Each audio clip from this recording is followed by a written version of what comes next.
હા તું પહોંચી ગઈ ને હાચવીને?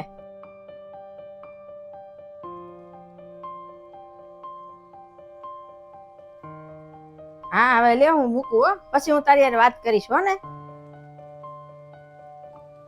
બસ વહુની જ ચિંતા કરશે, છોકરીની તો કઈ ચિંતા નથી. આટલો બધો સામાન લઈને આવી છું ને અડધો સામાન નીચે પડ્યો છે. ક્યાં છે ઈ મને લેવાનો આવ્યો ઈ? શું થઈ ગયું તને? આરામથી બોલ ને. હું થઈ ગયું છે ને આ ખોટા સવાલ તું મારાથી ન કર. પેલી વહુની જ પડી છે તને. ક્યાં ગયા છે ભાભી? જ્યાં એના ઘરે છે ને એના બેન નો પ્રસંગ છે, તો ત્યાં તારો ભાઈ મૂકવા ગયો છે અને લગ્ન છે એના બેન ના. કેમ? ત્યાં ભાભીને 15 મિનિટનો રસ્તો છે અને ભાઈ એને ત્યાં મૂકવા ગયો છે. હું અમદાવાદથી ભાવનગર 3 કલાકનો રસ્તો કાપીને આવી છું, તેને એવું ન થાય કે હું બેનને લેવા જાઉં એમ? એને તો ઠીક, તને એવું નથી થતું? અહીં ભાભી અહીંથી નીકળ્યા છે ને તો એને ફોન કરીને પૂછે છો કે હા પહોંચી ગઈ, સારું છે એમ? મને તે ફોન કર્યો કે ક્યાં પહોંચી, કેટલે પહોંચી, કેટલી વાર લાગશે એમ પૂછ્યું તે મને? હું ક્યારની ફોન કરું છું, ફોન બિઝી જ આવે છે તારો. કેટલી વાર મેં કર્યા, બધી વાર બિઝી જ આવતો હતો. મારી કોઈને પડી જ નથી અહીંયા. અરે પણ આ ફોન કાપીને તને જ ફોન કરવાની હતી, એટલો બધો ગુસ્સો શું કરશો? પણ ગુસ્સે થાવ જ તે ને. હું આટલી બધી ઠંડીમાં એકલી આટલો બધો સામાન લઈને હું અહીંયા આવી છું.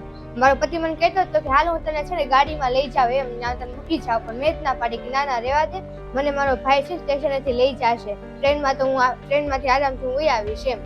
પણ નહીં, ભાઈ તારી વહુ નો થઈ ગયો છે ને તું ભાભીની થઈ ગઈ છો. મારી તો કઈ ચિંતા જ નથી થતી અહીંયા. એ તું પેલા સાંભળ મારી વાત.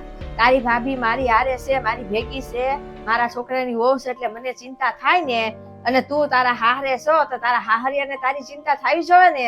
ઠીક, સમજાઈ ગયો. હવે તને તારી વહુ આવી ગઈ છે ને તો તને એની જ ચિંતા થશે, મારી ચિંતા તો થશે જ નહીં. મારી તો કોઈને પડી જ નથી. ના ના એવું કાંઈ નથી, તું કાંઈ સમજતી નથી. નહીં, તું જે કહેશો ને સાચું જ કહેશો. ભાભી અહીંયા એવા છે ને તારા જ થઈ ગયા છે.